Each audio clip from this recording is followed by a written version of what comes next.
My dear Wormwood, I note what you say about guiding your patient's reading material and taking care that he sees a good deal of his materialist friend. But are you not being a trifle naive? It sounds as if you suppose that argument was the way to keep him out of the enemy's clutches. No, he doesn't think of doctrines as primarily true or false, but as academic or practical, outworn or contemporary, conventional or ruthless. Jargon, not argument, is your best ally.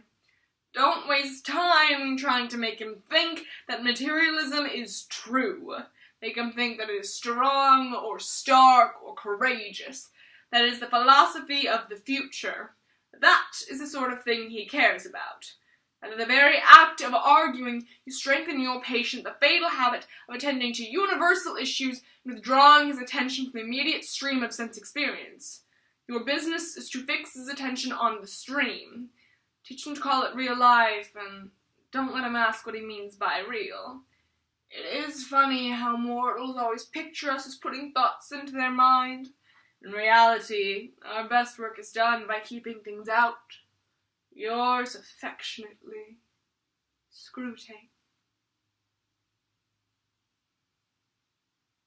Every religion, belief, and faith has their version of the afterlife, whether it be heaven, hell, both, or neither. I'm not here to discredit any of them. So wonder for a second. Wonder if hell isn't some abstract, far-away place. What if it's right inside of us, and we all have the power to decide if we go there? Screwtape, a demon writing to a struggling tempter, exemplifies this best. So let's open the mail and read The Screwtape Letters by C.S. Lewis. My dear Wormwood, it seems to me that you take a great many pages to tell a very simple story. The long and the short of it is that you have let the man slip through your fingers. I note with grave displeasure that your patient has become a Christian. But there is no need to despair. Hundreds of these adult converts have been reclaimed after a brief sojourn in the enemy's camp and are now with us. All the habits of the patient, both mental and bodily, are still in our favor. When he gets to his pew and looks around him, he sees just that selection of his neighbors whom he has hitherto avoided. You want to lean pretty heavily on these neighbors. It doesn't matter, really, what kind of people the next pew really contains. Your patient is a fool. Provided that any of these neighbors sing out of tune or have boots that squeak or odd clothes or double chins, you'll quite easily believe that their religion must therefore be somehow ridiculous.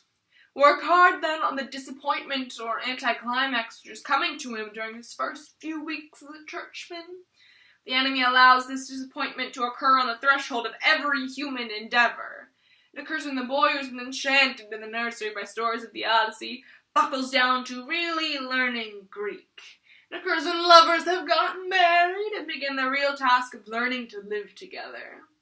In every department of life, it marks the transition from dreaming aspiration to laborious doing. Remember, humans are amphibians, half spirit and half animal. As spirits, they belong to the eternal world, but as animals, they inhabit time. This means that while their spirit can be directed to an eternal object, their bodies, passions, and imaginations are in continual change. For to be in time means to be in change, and if you'd watched your patient carefully, you'd have seen this undulation in every aspect of his life. His passion for his friends, his drive for his work, his bodily appetites all go up and down. As long as he lives on earth, periods of emotional and bodily richness and liveliness will alternate with periods of numbness and poverty. But of course the troughs afford opportunities to our side. You want to use this to your advantage.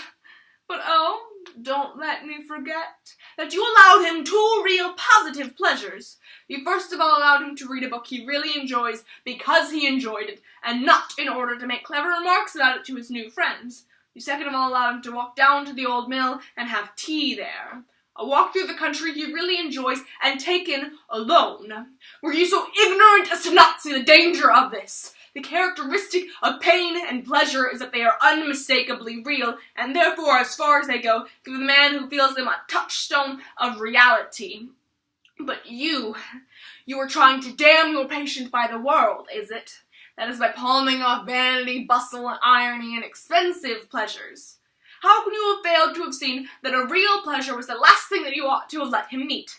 As a preliminary to detaching him from the enemy, you wanted to detach him from himself, and now all of that is undone! But, tell me something about this man's relations with his mother. It is no doubt impossible to stop his praying for his mother, but we have means of rendering the prayers innocuous. Make sure that they are very spiritual, that he's always concerned with the state of her soul, and never with her rheumatism. This way his prayers are focused on the habits that he finds annoying or irritating to himself. Thus you can keep rubbing the wounds of the day a little sore even while he is on his knees.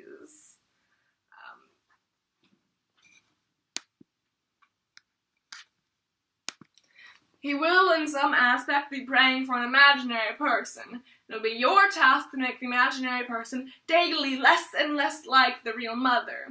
In time, you may get the cleavage so wide that no thought or feeling from the imagined mother will ever flow over into his treatment of the real one.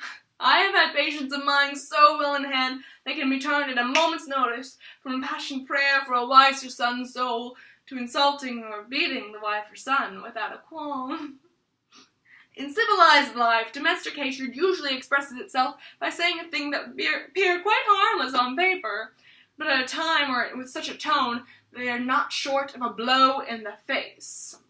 You must demand that your patient's utterances be taken only at face value and judged simply on the actual words, while interpreting his mother's utterances with the fullest and most oversensitive interpretation of tone and context to the suspected intention. This way you have the delightful situation of a human saying things with the express purpose of offending, and yet having a grievance when offense is taken. You know the sort of thing. I simply ask her what time dinner will be, and she flies into a temper. This way they can both go away convinced, or nearly convinced, that they are quite innocent. But oh, tell me something about this old woman's position on her son being in love, and with the worst kind he could have possibly fallen into.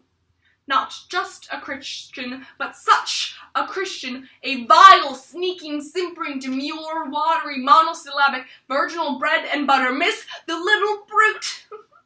She makes me vomit. She's a two-faced little cheat who looks as if she'd faint at the sight of blood and then dies with a smile. A cheat in every way, looks as if butter wouldn't melt in her mouth, yet has a satirical wit, the sort of creature who'd find me funny.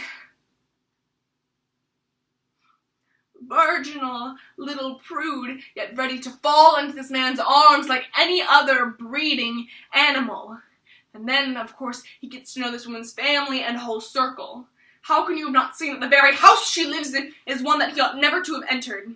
The whole place reeks of that deadly odor. Even the guests carry some of it away with them after a weekend visit. We are sure that each family member must be making capital out of the others, but we can't find out how. They guard as jealously as the enemy himself what lies behind this pretense of disinterested love. It bears a sickening resemblance to the description one human writer made of heaven.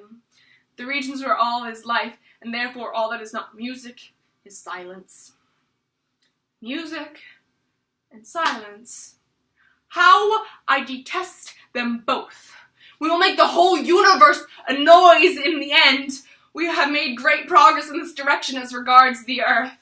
The mute melodies and silences of heaven will be shouted down in the end. But I admit, we are not yet loud enough, or anything like it. Research is in progress, but nothing is naturally on our side.